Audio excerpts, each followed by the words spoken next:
Hi hello friends, welcome to Pradesha food recipes. Chutney కోసమే టిఫిన్ తినేలా ఉంటాయి మన ఆంధ్ర చట్నీలు. అలాంటిది ఇవాళ మన పల్లి చట్నీ కూడా మన రెగ్యులర్ స్టైల్లో కాకుండా కొంచెం డిఫరెంట్గా ఉంటుంది, కానీ టేస్ట్లో మాత్రం ఎక్కడ తగ్గదు అంతే. మరి ఈ చట్నీ ఎలా చేయాలో చూసేద్దాం రండి.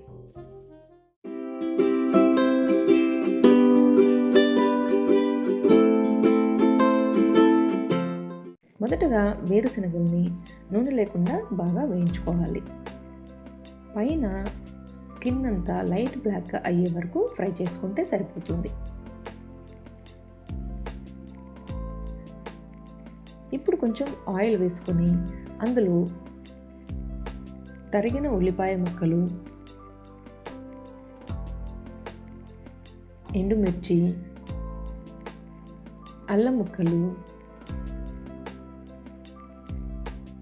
వెల్లుల్లి, చింతపండు, అలాగే కొంచెం జీలకర్ర వేసుకొని ఉల్లిపాయ అంతా కూడా బాగా మెత్తగా అయ్యే వరకు వేయించుకోవాలి.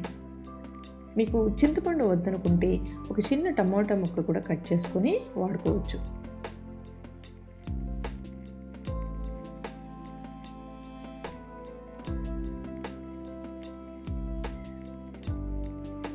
ఇప్పుడు మిక్సీ జార్లో పొట్టు తీసిన వేరుశనగల్ని అలాగే ఉల్లిపాయ మిశ్రమాన్ని వేసుకోవాలి. దానితో పాటు రుచికి సరిపడా ఉప్పు, అలాగే తగినంత నీళ్లు వేసుకొని మెత్తగా గ్రైండ్ చేసుకోవాలి. ఈ చట్నీ టేస్ట్ ఇంకొంచెం పెరగాలంటే పోపు వేసుకోవాలిగా.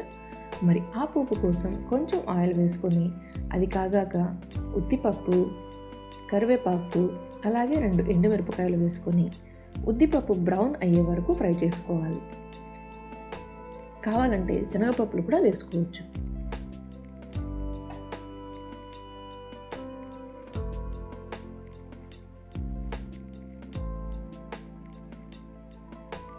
ఈ పోపుని చట్నీలో వేసుకుని ఇంకెందుకు ఆలస్యం, టిఫిన్తో పాటు లాగించేయడమే.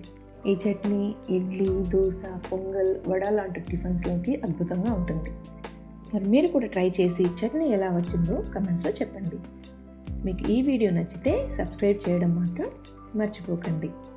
మరొక రెసిపీతో మళ్ళీ కలుద్దాం. అంతవరకు కుదిరినప్పుడు మా ఛానల్ని అప్పుడప్పుడు చూస్తూ ఉండండి. Thank you.